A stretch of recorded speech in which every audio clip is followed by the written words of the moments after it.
Hi, beautiful souls, and thank you for being here. This story is about love that grows quietly, between two hearts that have walked through pain, loss, and long nights of trying again. It is about second chances, gentle strength, and the kind of love that reminds you there is still warmth after the cold. If you have ever fought for peace, carried hope through hard days, or learned to love again when it scared you most, this story is for you. Let us begin. The city pulsed with its usual rhythm, taxis blaring, strangers rushing past each other, steam curling up from manholes like breath from an overworked heart. New York was always alive, but for Monique Edwards this morning felt like survival, not routine. Her heels clicked unevenly against the wet pavement as she guided her 7-year-old daughter through the crowd. Kayla's small hand clutched hers tightly, her pink coat a bright flash against the grey of the city. "Mommy, are we late?" Kayla asked, her voice soft but worried. Monique exhaled, her breath visible in the November chill. "A little, but we're going to make it." "Okay." The babysitter had cancelled at dawn, and with rent already overdue, missing this interview wasn't an option. She'd spent the bus ride mentally rehearsing her pitch, her education, her ideas, her experience, but no amount of confidence could hide the truth. She was a single mother, walking into a corporate world that rarely forgave that kind of truth. As they crossed 57th Street, a paper bag burst open in front of them, apples rolling in all directions. An older man, stooped and startled, tried to gather them, muttering apologies. Without thinking, Monique bent down, scooping up apples and handing them back, her neat slacks brushing the wet concrete. "Here you go," she said kindly, "no harm done." The man smiled, his eyes glistening with gratitude. "Bless you, young lady." Monique returned his smile, then stood, brushing her hands clean. She didn't notice the tall man across the street watching her, the one with the camel coat and the expression of quiet curiosity. Dennis Turner had seen kindness before, manufactured, transactional, but there was something about this moment that caught him off guard. The woman didn't look around to see if anyone noticed her good deed. She simply helped, smiled, and moved on. He found himself still watching as she took her daughter's hand again and hurried toward the same building he was about to enter. By the time Monique reached the Turner and Reed headquarters lobby, her pulse was a steady drumbeat. The marble floors gleamed under bright lights. Everything about the place, the hushed voices, the smell of coffee and money, felt foreign. "Hi, I'm Monique Edwards," she said to the receptionist, her voice steady, despite the weight in her chest. "I have an interview with Mr. Collins at 10. The woman's eyes flickered briefly to Kayla. "And this is?" "My daughter," Monique said evenly. "I couldn't arrange a sitter this morning, but she'll sit quietly while I'm sorry." The receptionist interrupted with a smile that wasn't really a smile. "Children aren't usually allowed in the executive area." Monique's stomach tightened. "I understand, but..." The elevator dinged open. A man in a navy suit stepped out, middle-aged, crisp, the kind who looked at people and calculated their worth before speaking. "Ms. Edwards," he asked. "I'm Richard Collins. You're here for the analyst position?" "Yes, sir." His eyes flicked to Kayla, then back. His lips thinned. "I see. Well, let's make this quick." Inside the conference room, Monique tried to stay composed. Kayla sat quietly in the corner, her little notebook open, drawing flowers. Monique's heart swelled with pride, her daughter so gentle, so understanding.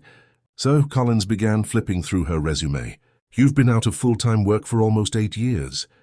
"Yes," Monique replied, meeting his gaze. "I took time off after my daughter was born. I've done consulting work since. Data analytics, strategy development. Freelance, I see." His tone was dry. "You must understand, Ms. Edwards, we're looking for candidates who can dedicate themselves fully to the company. Long hours, business travel, high pressure. This isn't a 9 to 5. "I understand that," she said calmly, "and I can handle the pressure. My work ethic speaks for itself." He gave a polite chuckle. "I'm sure it does. But bringing a child to an interview doesn't exactly demonstrate readiness for a professional environment." The word stung, but she didn't flinch. Her fingers curled against her notebook. "With respect, Mr. Collins, readiness isn't about circumstance. It's about resilience. And I've built mine every single day." The air went still. Even Kayla stopped drawing. Then the door opened. A man stepped in, the same man from the crosswalk. Tall, calm, eyes like quiet sunlight through glass. "Dennis Turner, CEO, everything all right here?" he asked, his voice smooth. Even warm. "Mr. Turner," Collins straightened. "We're just wrapping up an interview. Ms. Edwards here." Dennis's gaze shifted from Collins to Monique, then to the little girl sitting quietly in the corner. Something in his chest tightened. "I believe I saw you this morning," Dennis said softly to Monique. "You helped an older man with his groceries." Monique blinked. Yes, I did." He smiled faintly. "That was you." "I thought so." Collins frowned. "Sir, Miss Edwards is here for the analyst role. But as I was explaining, her situation might make the job a difficult fit." Dennis's tone changed slightly, not unkind but firm. "And her situation is, she's a single mother. She brought her child to the interview." Dennis looked at Monique again, his expression unreadable. "And yet she still showed up on time, well prepared, and I assume qualified." Collins hesitated. "Well, yes, but then I'd say that's a testament to her discipline, not a disqualification." Silence filled the room. Dennis turned to Monique. "If you don't mind, Miss Edwards, I'd like to hear your thoughts on our company's stagnating growth. You've done consulting, what would you change?" It was the kind of question that could crush an unprepared candidate. But Monique straightened, eyes bright. "I'd start by listening," she said. "You've got great talent, but your structure's too rigid. People work in fear of failure instead of for innovation. You need a culture shift, not just a revenue plan." Dennis smiled, the kind of smile that revealed both surprise and admiration. "I couldn't have said it better." He closed the folder in front of her. "Welcome to Turner & Reed, Miss Edwards. You'll start Monday." Collins looked as if someone had just taken the air out of the room. Monique blinked. "Sir, I thank you. I won't let you down." Dennis nodded once. "I don't think you will." As he left the room, Kayla looked up from her drawing. "Mommy, was that the boss?" Monique smiled through the whirlwind in her chest. "Yes, baby, that was the boss." Kayla grinned. "He was nice." Outside the building, the cold air hit her cheeks. Monique held Kayla's hand tightly, her heart still racing. "You did it, Mommy," Kayla said, bouncing on her toes. Monique laughed softly, the sound trembling on the edge of tears. "We did it, sweetheart." She looked back at the tower of glass behind her, sunlight glinting off its surface.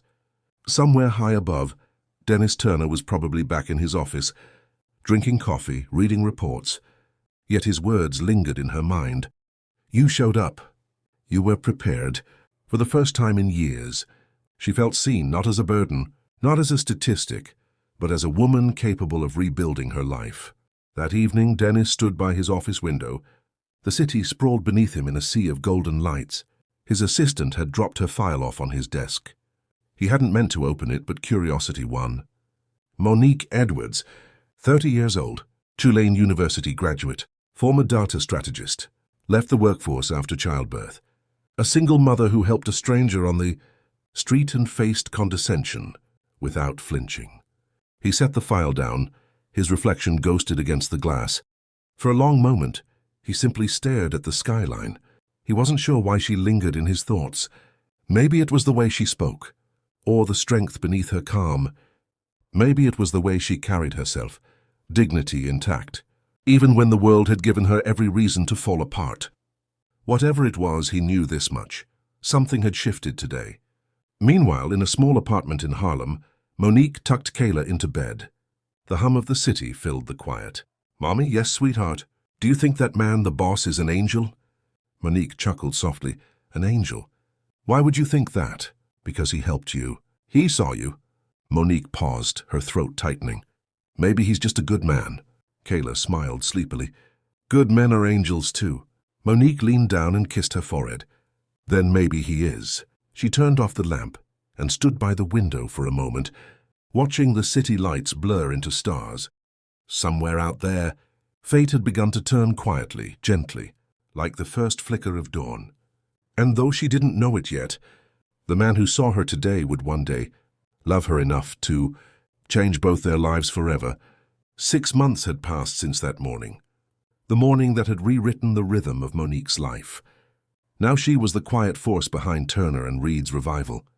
Charts that once sank were climbing Clients who had drifted away were returning, and her ideas, sharp, human, alive, were changing the language of the company. And yet, every time she stepped into the executive wing, she could feel Dennis Turner's presence before she saw him. It was a Tuesday morning. The boardroom was filled with tension and the scent of fresh espresso. Executives debated over quarterly forecasts, voices rising like static. Dennis sat at the head of the table, calm and measured, until Monique spoke. "If we focus on numbers without understanding people," she said, her voice steady but firm, "we'll always chase growth instead of building it." The room fell quiet. Dennis looked at her, the faintest smile at the corner of his lips. "What do you propose?" Monique clicked to the next slide. "Listen to your team. Reward creativity, not just results. People fight harder when they feel seen." He nodded slowly. "Continue," she did. And for the next 15 minutes, every person in that room listened. When she finished, Dennis said simply, "That's our new strategy." Afterward, as the room emptied, Dennis lingered. "Brilliant work," he said quietly. Monique smiled, adjusting her files. "Thank you. I just did what needed to be done." He studied her for a moment, the faint tiredness under her eyes, the way she hid her exhaustion behind grace. "You do that a lot, don't you?" "What?" "Carry the weight and call it duty." Her heart skipped. She wasn't used to being seen so clearly. "I guess I've had practice." He smiled faintly. "You make it look easy." "It's not." He nodded, his voice softening. "If you ever need help, you know my door's open." She gave him a polite smile. "Thank you, Mr. Turner, but I'm used to standing on my own 2 feet." He looked at her for a long moment, then said quietly, "Maybe that's the problem." Before she could respond, he walked out, leaving behind a silence that lingered long after the echo of his footsteps faded. That night, Monique worked late. The city outside was a blur of golden glass. Kayla was at her neighbor's for a sleepover, which meant the apartment would be empty when she got home. She rubbed her eyes, staring at the glow of her computer screen, when the elevator door opened. Dennis stepped out, jacket off, sleeves rolled up, looking nothing like the CEO everyone else feared. "You're still here," he said, walking closer. Monique turned in her chair, startled. "So are you?" "I could say I came to check on the reports," he said, placing a coffee cup beside her. "But that would be a lie." She arched a brow. "So why did you come?" He met her gaze. "To make sure you're not carrying the whole company on your back again." She laughed softly. "I'm fine, I know. You always are." He leaned against the edge of her desk, watching her. "But it's okay to not be sometimes." There was something in his voice, gentle and unguarded, that made her chest tighten. "Dennis," she began, his name strange but warm on her tongue. "I can't afford distractions." "Not here, distraction?" He smiled faintly. "Is that what I am?" She looked away, flustered. "You're my boss, and you're the most extraordinary woman I've ever met."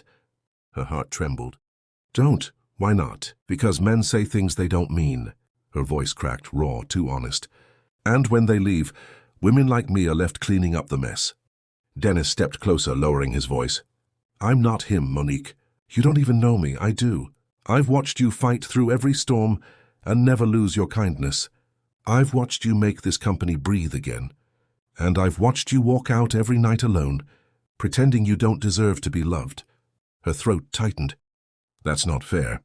"It's the truth." She stood, suddenly needing space. "You can't say things like that." He took a slow breath, trying to steady the air between them. "Then I'll stop talking." Before she could ask what he meant, he leaned in, not to kiss her, not yet, but close enough for her to feel the heat of his breath. "Tell me to go," he whispered. She hesitated. Her pulse thundered. Every part of her wanted to lean into the warmth she'd denied herself for years. But fear won. "Go," she whispered. He nodded once, stepped back and walked away. The elevator doors closed with a soft chime. Monique stood there, trembling, the scent of his cologne lingering like memory. Days passed, and she threw herself deeper into work. But the tension between them only grew stronger. Quiet glances, brief touches, words that said too much. At a charity gala that Friday, Monique arrived in an emerald dress that seemed to catch every flicker of light. She hadn't planned to attend, but Dennis had asked her personally. When he saw her enter the ballroom, his breath caught. She looked like the kind of miracle life rarely offered twice. He crossed the room to meet her. "You look," his voice faltered, "incredible." "Thank you," she said, her tone soft but careful. They danced later, slow and hesitant. The room glowed with champagne laughter, the hum of violins, and the quiet ache of two people trying not to fall. "You shouldn't look at me like that," she whispered. "Like what? Like you mean it?" His lips curved faintly. "That's the only way I know how." She looked away, blinking fast. "You don't understand, Dennis. I can't afford to lose myself again. Not when I have Kayla. Not when I've just started to stand on my own." He nodded, his voice gentle. "So I'm not asking you to lose yourself. I'm asking you to let me walk beside you." Her hand tightened in his. "You make it sound so easy." "It's not easy," he said. "It's love." "It never is." The song ended, but they didn't move apart immediately. The world around them blurred, chandeliers, music, laughter fading into something softer. For a moment, she imagined what it would be like to stop fighting, to let him in, to believe that maybe, this time, love wouldn't leave her behind. Then the applause snapped her back. She pulled away, murmuring, "I should go." "Monique," he said softly, but she shook her head. "Please," she said, her voice trembling, "don't make me believe in something I can't have." He didn't stop her. He just watched her walk away, the crowd parting around her like mist, until she disappeared through the glass doors and into the New York night. Later that evening, she stood alone on her apartment balcony. The city glittered beneath her, alive and distant. Kayla was asleep inside, her little snores muffled under blankets. Monique wrapped her arms around herself, fighting the ache that wouldn't leave. She thought of Dennis, his voice, his eyes, the gentleness that scared her more than cruelty ever had. She had loved once. She had believed once. And when that love had shattered, she'd promised herself never again. But Dennis, he didn't feel like the others. He wasn't charming her with promises. He was simply there, steady, patient, waiting. Her phone buzzed. A message from him read, "I'll never push, but I'll never stop caring either." "Good night, Monique." She closed her eyes, a tear slipping down her cheek. For the first time in years, she didn't feel alone. In his penthouse across the city, Dennis stood by his window, staring out into the lights that seemed endless. He thought of her fire, her grace, her fierce independence. He had everything money could buy, but nothing that ever felt like peace. "Until her," he whispered to the empty room. "I'll wait for you, however long it takes." And in another part of the same city, a woman who swore she'd never trust love again whispered to the night, "Please don't make me hope." Neither knew it yet, but hope, quiet, patient, stubborn, had already begun to take root between them. November had arrived again, colder this time, the kind of cold that carried loneliness in its breath. The city was wrapped in its pre-holiday rush, lights blooming in every window, laughter spilling from cafes and corners where love lived easily. But inside Monique's apartment, the world felt smaller, quieter. She sat at her kitchen table, bills spread out before her like accusations. The rent had gone up again, groceries cost more, and the heater made that tired sound that meant it might give out any day now. Kayla was coloring beside her, humming softly, unaware of the storm that kept her mother's chest tight. Monique rubbed her temple and whispered under her breath, "You're okay, you're okay," but she wasn't sure she was. At work, she was unstoppable, sharp, confident, indispensable. At home, she was a woman balancing on the edge of exhaustion, trying to give her daughter a childhood that didn't feel like survival. And lately, Dennis Turner's presence had become the quiet ache she couldn't ignore. He hadn't pushed her since that night at the gala. He hadn't flirted or crossed lines, but he was there, in small gestures that said everything words couldn't. An extra coffee on her desk every morning, an umbrella waiting by her chair when it rained. Notes that simply said, "I believe in you." She told herself it was kindness. She told herself not to read into it. But every time he looked at her, truly looked, something inside her shifted, like a door she'd bolted shut was beginning to open. "Mommy." Monique blinked, realizing she'd been staring at the same bill for 10 minutes. "Yes, sweetheart. Are we having Thanksgiving this year?" Monique smiled faintly. "Of course we are. Just like always. But last year we went to Auntie Pam's, and she said her oven broke, remember? Yes, and we ended up eating Chinese takeout." Kayla giggled. That was fun. Monique reached over and tucked a curl behind her daughter's ear. "Then maybe we'll do that again this year. Kayla grew quiet, thinking, then asked softly, "Can we invite Mr. Turner?" The question caught Monique off guard. "Mr. Turner? Why would you say that?" "Because you smile when he calls," Kayla said simply, "and he looks at you like he wants you to be happy." Monique's heart squeezed. "Sweetheart, Mr. Turner is my boss. He's busy. People like him don't have time for little dinners like ours." Kayla frowned. "That's not true. Maybe he just needs someone to ask." Monique chuckled. "Well, you can ask him if you like." Kayla's eyes brightened, the kind of spark that always made Monique nervous, because it meant her daughter was already planning something. The next day, while Monique was in a meeting, Dennis's assistant brought in a sealed envelope addressed in childish handwriting. To Mr. Turner it read, with a small heart drawn beside it. He smiled, curious, and opened it carefully. Inside was a short letter written in purple crayon. "Dear Mr. Turner, hi, it's Kayla. I hope it's okay that I'm writing to you. Mommy doesn't know. Mommy works all the time. Sometimes she forgets to eat, and I have to put a blanket on her when she falls asleep at the table. She says she's not tired, but I know she is. She's been tired for a long time. When she talks about work, she smiles different, like she forgets to be sad. I think you make her feel that way. You're the only person who makes her laugh like she used to. I like when she laughs. The house feels warm when she does. We're having Thanksgiving at home. Just me and Mommy. It's not fancy, but I saved you a seat. I think you should come. Maybe if you do, Mommy will smile like that again. Love, Kayla." Dennis read it twice, then a third time, his vision blurring halfway through. He sat back in his chair, pressing the letter to his chest, overcome by something raw and unexpected. He'd closed deals worth millions without flinching, but this undid him. A child's letter, a small apartment, a mother too proud to ask for help. He reached for his phone, his voice quiet when his assistant answered. "Cancel my dinner reservation for Thursday. I have somewhere else to be." Thanksgiving evening came quietly. The sky was already dark by 5, the wind sharp against the glass. Monique had spent the afternoon cooking. Roasted chicken instead of turkey, mashed potatoes, and the sweet potato pie her mother used to make. She wasn't expecting guests. She didn't know about the letter. She had just set the table, 2 plates, 2 glasses, when there was a knock on the door. "Mommy, someone's here," Kayla squealed, racing to open it. Monique frowned. "Sweetheart, wait." The door swung open. Dennis stood there, holding a small bouquet of lilies and a store-bought pie, his hair slightly tousled from the wind. He looked nothing like the CEO who commanded boardrooms, just a man standing awkwardly in a hallway, holding hope in his hands. "Mr. Turner?" Monique gasped. "What are you—" "Kayla invited me," he said gently, handing her the letter. I couldn't say no. Monique turned to her daughter, who smiled up at her, completely unbothered. "You said I could ask."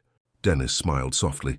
"May I come in?" She hesitated only a second before nodding.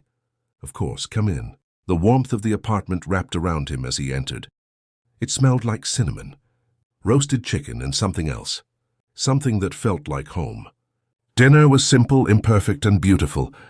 Kayla told stories about school, about the class hamster and her drawings, about how her mom made the best pancakes in the world. Dennis listened with genuine delight, laughing easily. Monique, at first tense, began to relax. The way Dennis spoke to Kayla, gentle, attentive, melted something in her. He didn't talk at her. He listened like every word mattered. After dinner, he helped clear the dishes, ignoring her protests. "You cooked. I'll clean." When the plates were washed, and Kayla had fallen asleep on the couch, Monique sat beside him, the room quiet except for the faint hum of the heater. "She wrote you that letter without telling me," Monique said softly. "I'm glad she did," Dennis replied. Monique smiled, looking down. "You must think I'm a mess. Rent's going up. My heater's dying. And now my daughter's inviting my boss over for dinner." He shook his head. "I think you're extraordinary." She looked up, startled. "Do you know how rare it is," he continued, his voice low, "to meet someone who fights every day but still chooses kindness? You've built a world for your daughter out of strength and love. That's not a mess, Monique. That's grace." Her throat tightened. "You shouldn't say things like that. Why not?" "Because I'll start believing them." He smiled. "Good, because they're true." Silence lingered, warm, fragile. He reached out, gently brushing a strand of hair from her face. His fingers lingered, just long enough for her to feel the tremor beneath the calm. "I told myself I'd wait," he said softly, "but waiting doesn't stop what I feel." Monique's voice was barely a whisper. "Dennis, I'm not here to rescue you," he said. "I'm here to stand beside you, to make sure you never have to face anything alone again." Her eyes shone with tears she refused to let fall. "You don't know how many times I've wished someone would say that and mean it." He cupped her cheek, his thumb brushing the corner of her lip. "I mean every word." And this time when he leaned in, she didn't stop him. The kiss was slow, hesitant, the kind that carried years of silence and longing in its breath. It wasn't desperate. It was discovery, the quiet realization that love, real love, had found its way back to her. When they finally parted, she rested her forehead against his. "You scare me," she whispered. He smiled gently. "Then we're even, because you undo me." Later that night, after he left, Monique stood by the window, her heart still trembling. Kayla's letter lay open on the table. She picked it up, tracing her daughter's handwriting with her fingertips. The child had seen something before she had, something she'd been too afraid to name. Outside, snow had begun to fall, the first of the season. She whispered into the quiet, "Thank you, baby. You found what I was too afraid to reach for." Across the city, Dennis lay awake, staring at the ceiling, the memory of her still on his lips. For the first time in years, he wasn't thinking about work or profit or deadlines. He was thinking about a little girl who'd written a letter that changed everything, and a woman whose love, even unspoken, had already begun to heal him. Winter in New York had a way of making everything sharper, the cold slicing through wool and steel, the light turning golden and brief before the dark swallowed it again. But that winter, something softer lingered in Monique Edwards's world. The night after Thanksgiving changed everything. It wasn't the kiss alone, though she thought about it constantly. Every breath of it still caught in her memory. It was the way Dennis had looked at her after. No hunger, no conquest, just quiet certainty, like he had finally found what he didn't know he'd been searching for. But love, as Monique knew, never arrived without testing its strength. A month later, in the soft grey of January, Monique stood in her living room surrounded by boxes. The letter from her landlord was still pinned to the fridge. Rent increase effective February 1st. It might as well have been a countdown clock. She'd looked for apartments for weeks. Everything decent was either too expensive or too far from Kayla's school. The reality was simple and cruel. They were out of time. Kayla, sitting cross-legged on the floor, looked up from her coloring book. "Are we moving soon, Mummy?" Monique smiled faintly, trying to keep her voice steady. "Yes, baby. We're just looking for the right place." "Will Mr. Turner visit us there?" The question hit deep. "Maybe," she said softly, "if we're lucky." The truth was she hadn't told him. Not about the rent. Not about the eviction notice tucked in her purse. Because how do you tell the man you're falling in love with that you're losing your home? At Turner Holdings, Dennis noticed before she said a word. He saw the fatigue in her eyes, the way she lingered at her desk, long after everyone had gone home. He saw her check her phone with that flicker of dread, the kind that comes when you're waiting for bad news. One evening he approached her as she was packing her bag. "You've been quieter lately," he said gently. "Everything okay?" She forced a smile. "Just a lot on my mind." "Monique," he said, his voice dropping to that calm, steady tone that always disarmed her. "You don't have to do this alone." Something in her cracked. "I'm losing the apartment," she whispered. "Rent went up and I can't cover it. I've been trying to find a new place, but nothing's working." I didn't want to say anything because it feels like failing. Dennis stepped closer. "You haven't failed. You've done everything right. You just need someone in your corner." Tears welled in her eyes. "I've never had that." "Not really." He reached out, brushing the tears from her cheek. "Then let me be the first." She shook her head. A week later, Monique and Kayla stood in front of a brownstone in Brooklyn, unsure what to say. It was quiet, lined with trees heavy with frost. Warm light glowed through the windows. Dennis turned the key in the lock. "It's not much," he said, "but it's safe. Close to Kayla's school. 2 bedrooms, a little backyard. I talked to the owner. She's a friend. No rent for the first few months. After that, we'll figure it out together." Monique blinked hard, tears threatening to spill. "Dennis, I can't." You can, he interrupted softly, because I'm not doing this for you. I'm doing it with you. She looked around the empty space, the sunlight pooling on the wood floor, the faint scent of paint, the hum of possibility. Kayla ran ahead, peeking into rooms. This one has a window. Can I have this one, Mommy? Monique laughed, wiping her cheeks. It's yours, baby. Dennis watched them from the doorway, mother and daughter standing in the middle of an empty home, and somehow it felt fuller than any mansion he'd ever lived in. He didn't say it out loud, but he knew he'd just found his home too. Over the following weeks, the brownstone became something more than walls and windows. It became laughter, morning pancakes, late-night movie marathons. Dennis visited often, first under the pretense of helping with repairs, then with groceries, then simply because he couldn't stay away. One night after Kayla had gone to bed, they sat by the window with mugs of tea, snow falling silently outside. Monique leaned against the frame, her voice quiet. You could be anywhere right now. A man like you doesn't usually end up in a place like this. He smiled. A man like me? You're successful, powerful. People look up to you. I'd trade every bit of that, he said, for a night like this. She looked up, eyes meeting his. Why me, Dennis? He exhaled slowly. Because you see the world the way I wish I did. Because when you talk to people, they feel like they matter. Because you don't love from convenience, you love from truth. She turned away, trying to steady herself, but the tears came anyway. I don't know how to believe in things that last. I've lost too much. He moved closer, his hand finding hers. Then let me stay long enough to prove you wrong. The quiet between them deepened, heavy with meaning. When he kissed her again, it wasn't new, it was inevitable. By spring, the house had changed with them. Plants bloomed on the windowsills. Photos filled the walls. Kayla in her new room. Dennis helping her with homework. Monique smiling like sunlight. Their love wasn't flashy. It was steady, patient, the kind that made ordinary days extraordinary. And then one evening, Dennis took her back to the restaurant where they'd had their first company dinner, the one where she'd been nervous, careful, unaware of the way he'd already started falling. The lights were low. A small band played jazz in the corner. When dessert arrived, there was a ring resting on the plate, simple, elegant, exactly her. Dennis got to his feet. Monique Edwards, he said, voice trembling with emotion. You once told me love wasn't something you trusted anymore. That life had made you careful. But I've watched you love your daughter with everything you have, and I've watched you teach me what it means to be seen. You've brought light into my world when I didn't even know I was living in the dark. So if you'll let me, I want to spend the rest of my life protecting that light. Marry me? Monique's breath caught. The room blurred. She covered her mouth, tears streaming freely now. Yes, she whispered. Yes, Dennis. When he slid the ring onto her finger, applause rose around them. But all she heard was his heartbeat against hers. Their wedding was small, just family, a few friends, and the little girl who had started it all. Standing proudly as flower girl, Kayla had insisted on reading something at the ceremony.